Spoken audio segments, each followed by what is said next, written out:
باشە بەڕێزان سڵاو و ڕێزم بۆ هەموو لایەکتان هەیە. ئێستا ئەمەوێ بابەتێکی بەڕێز دکتۆر محەممەد عەلی بخوێنمەوە. ئێوە ئەمە بوون بەر لەوەی کە ئەو بابەتە بخوێنمەوە ڕاستیەکەی شتێکم هاتەوە خەیاڵ، ئەویش لە شوێنێکە باسی ڕزگاری حاجیکایی دەکات کە چۆن لەو بازاڕا کە هەیەی بازاری میترۆ ژوورێکی لە یا بابن ئۆفیسەکەی خۆیان چۆن ئەو گروپانی کۆ کردوتەوە و چۆن گۆڕان بەم دەردەبێت و چۆن تەحکومی بۆ شتانەوە کردووە. جا ئەمەوەیە کە خوێنەر و خەڵک لەوە ئاگادار بێ کە ڕزگاری حاجیکایی چێیە. دیارە ڕزگار کۆنەیەکێتی و پێشەیەکێتی بۆ ئەوانە، بەڵام ئەم ڕزگارە لە نای مێخن بوو کە شارێکە لە هۆڵەندا. منەوە کاتە بیرمیە کە گەڕایەوە بۆ کوردستان ئەتوانم بڵێم کە ناوی خەڵکەکە نابم بەڕاستی خۆش نییە، بەڵام 500 ئیرۆی قەرز کرد کە گەڕایەوە بۆ کوردستان ئەو کاتێک کە حیزبی بەعز ڕووخا.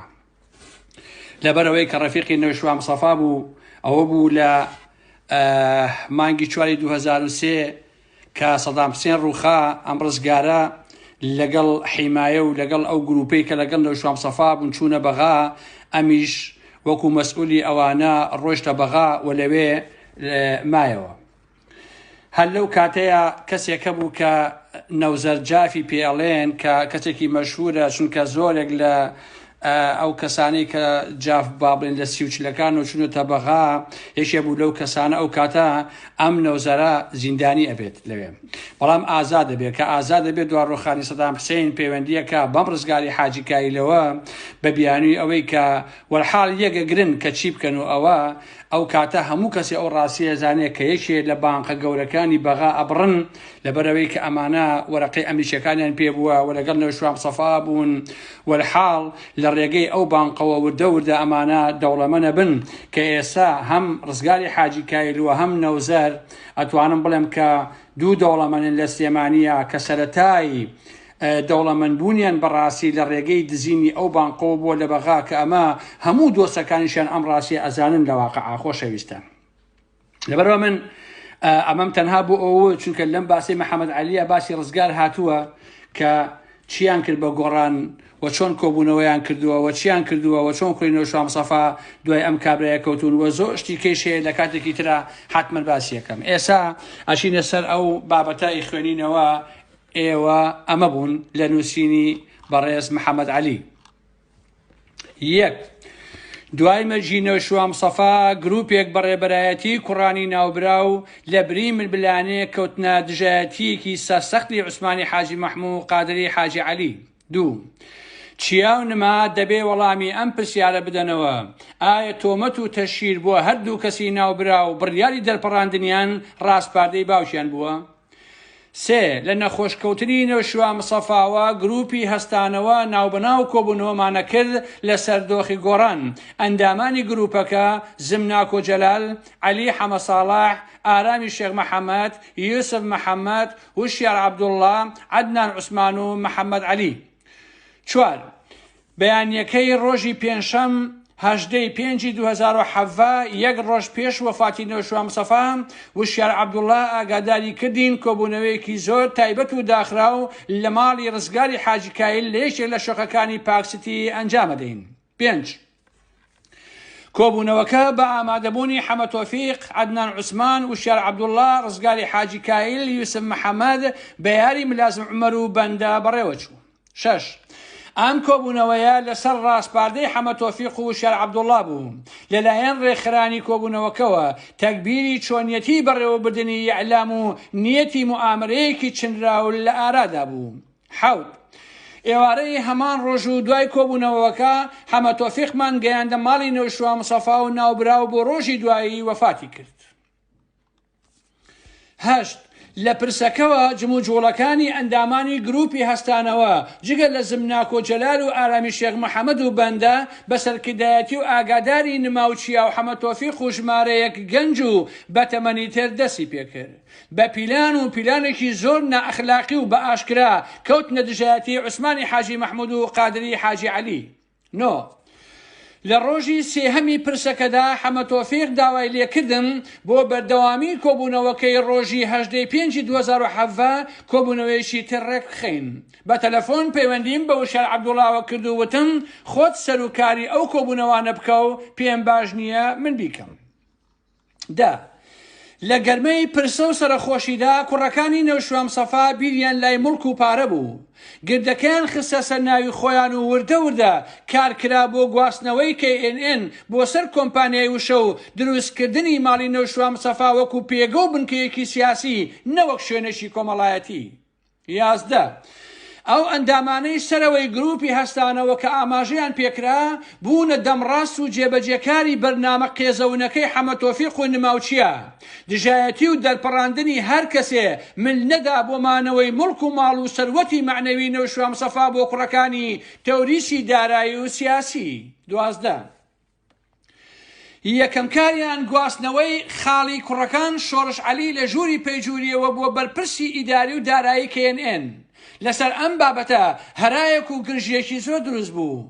کارگەیشتە ئەوەی گروپی هەستانەوە بە ئامادەبوونی هەموو ئەندامەکانی شەوی 22/6/2007 لە شقەکەی یوسف محەممەد لە پاکسیتی کۆبوونەوە. بەرگریکردنی یوسف محەممەد، عەلی حەمەساڵح، عەدنان عوسمان و وشێر عەبدوڵڵا لە پیلانی حەمەد تۆفیق و نماوچیە بۆ تەوریسی دارایی و سیاسی، دژایەتی و تۆمەت نەوەک ململانەی شەریفانە دژ بە قادری حاجی عەلی و عوسمانی حاجی مەحموو زۆر ئاشکرا و ڕوون بوو. 13 کۆبوونەوەکە بە گرژی کۆتایی هات و ئەوەش دوا کۆبوونەوە بوو لە فایبەر گروپێکمان هەبوو دوای ئەو بەروارە ئەویش نەما. 14 دوای گواستنەوەی هەموو ماڵ و مڵشی کۆمپانیای وشە، گواستنەوەی KNN بۆ کۆمپانیای وشەی کوڕەکان چەندین کادری باشی ئیعلامی بە ناوی تازەکردنەوەی KNNەوە دەرکران، بە تایبەتی ئەوانەی دژی تەوریز بوون یان تۆمەتی نزیکایەتی لە قادری حاجی عەلی و عوسمانی حاجی مەحموود بخرایەتە پاڵ. 15 لە گەرمەی بانگەشەی هەڵبژاردننی ڕێخەری نوێ و خانەی ڕاپەڕاندن گروپەکەی حەمەد تۆفیق و کوڕەکانی فراوانتر بوو. کەوتنە دژایەتێکی زۆر ناشرین و نائەخلاقی بۆ هەر کەسێکە لە خۆیان نەبێ. دەیان تۆمەتی قێزەونیان بڵاو کردەوە. بە ئاشکرا یوسف محەممەد و گروپی تەوریس ئەیانوت گرنگ نییە گۆڕان چەند کورسی ئەهێنێ، گرنگ ئەوەیە ببێ بە حیزب و لەژێر کۆنتڕۆڵی خۆمان نابێت. 16 هەموو ئەو ناوانەی سەرەوە و حاشیەکانی تری کوڕەکان پشتگیری سەی عومەریان کرد بۆ ڕێخەری گشتی. هۆکارەکەی ئەوە نەبوو کە سەید بەتوانایە و دەتوانێت سەرکەوتوانە ئیداری بزوتنەوەکە بکە، بەڵکو لەبەر ئەوەی پەسەندی کوڕەکان بووم هاوکات دەشی توانی ببێتە وەسیەیەکی باشی کۆمپانیای وشە. 17 سەرەڕای ئەو دژایەتیە عوسمانی حاجی مەحموود 45 دەنگی ئەندامانی جڤاتی نیشتیمانی بەدەستهێنا سەی عومەر 38 دەنگ. 18 دواتر لە یەکێک لە کۆبوونەوەکانی جڤات داردەستی کوڕەکان وشیار عومەر وتی کاک نەوشیروان بە خۆمی وتووە کە سەی عومەر بۆ ڕێخەری گۆڕان باشە چونکە بزوتنەوەکە نافرۆشێ، واتە هەر کەسێکی تر بێ بە ڕێخەر بزوتنەوەکە ئەفرۆشێ، تەبعەن بە خودی هوشیار عومەر خۆشیەوە. 19 ڕووداوەکانی دواتر سەلماندیان کە کێ بزوتنەوەکەی فرۆش بە دوو مشت لە پۆست و ئیمتیازاتی حکوومەت. دۆخی بزوتنەوەکەش بە جۆرێکە کەس بەخیلی پێنابە. 20 دژایەتی و دوژمنایەتی بۆ کەسانێ نەک لەبەر ئەوەی بۆ گۆڕان خراپن بەڵکو نەدەبوونە گوێڕایەڵی کوڕەکانی نەوشام سەفا بەردەوام بوو. 21 لە مانگی 7 2018 بەبێ ئاگاداری ئۆرگانە فەرمیەکانی گۆڕان عەلی حەمەساڵح، یوسف محەممەد و مستەفای سەیقادر کەوتنە دانوستان ڕاستتر تەسلیمکردنی گۆڕان بە پارتی. یەکەم هەنگاویشیان هەمواری یاسای دژە تیرۆر و هەڵپەساردنی سەرۆکایەتی هەرێم بە خواستی پارتی و دواتریش بردننی فراکسیۆنی گۆڕان بۆ بەغدا بە فڕۆکێشی تایبەت بۆ دەنگدان بە کاندیدی پارتی بۆ سەرۆکی کۆماری عێراق.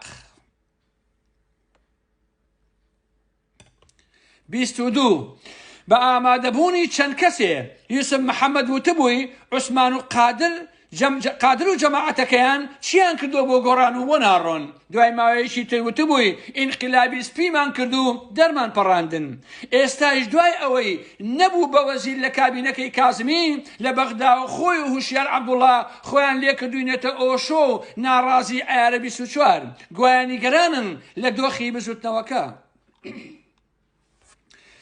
23 بۆ سەلماندنی هەموو ئەوانەی ناوم هێنان وتارەکان نووسین چاوپێکەوتنەکان و کۆنووسی کۆبوونەوەکان باشترین بەڵگەن هەمووی ماوە و ناتوانن نکوڵی لێ بکەن 24 دوای هەڵبژاردنەکانی عێراق و پەلاماردانی گردەکە شەیدبوونی گەنجێک و گول لەبارانکردنی وێنەکەی نەوشوا مستەفا کوڕە بچووکە بلیمەت و بەئەدەبەکەی ناوبراو لە دانیشتنیەکدا وتبووی هیچ نییە کێشەی شەخسی قادری حاجی عەلی و شێخ جەعفەرە دار و دەستەکەشیان هاندا بوو ئەو دیعایانە بڵاو بکەنەوە 25 ژمارەیەک ئەندامی جڤات سید عمر حەمەد تۆفیق وشیار عەبدوڵڵا سامال سەردار وشیار عمر علی حەمە ساڵح یوسف محەممەد عەدنان عوسمان ئاکۆ حەمەکەریم مستەفای سید قادر جەلال جەوهەر جەمال محەممەد و هەتا دوایی ڕۆڵی یەکلاکردنەوەیان هەبوو لە تەسلیمکردنی گردەکە و KNN و تا ڕادەیەکی زۆریش دارایی بە کۆمپانیای وشەی کوڕەکانی نەوشوا مستەفا 26 ئەو ناوانە و ژمارەیەکی تریش بوونە ئەندازیاری وێرانکردنی گۆڕان و لەباربردنی خەونی خەڵکو و تەوریسی دارایی و سیاسی و میدیایی هاوکات بوونە داهێنەری ناشرینترین و نامەدەنیترین مۆدێلی دژایەتی بۆ بەرامبەرەکانیان ئێستاش لە سەروبەندی نەخۆشکەوتنی قادری حاجی عەلی زۆرینەیان زۆر چاواشەکارانە خۆیان وەک ئۆشۆ و کەسانی خەمخۆری بزوتنەوەکە و خەڵکو و دڵسۆز و هاوڕێی عوسمانی حاجی مەحموو قاری حاجی عەلی و هاوڕێکانی نیشان ئەدەن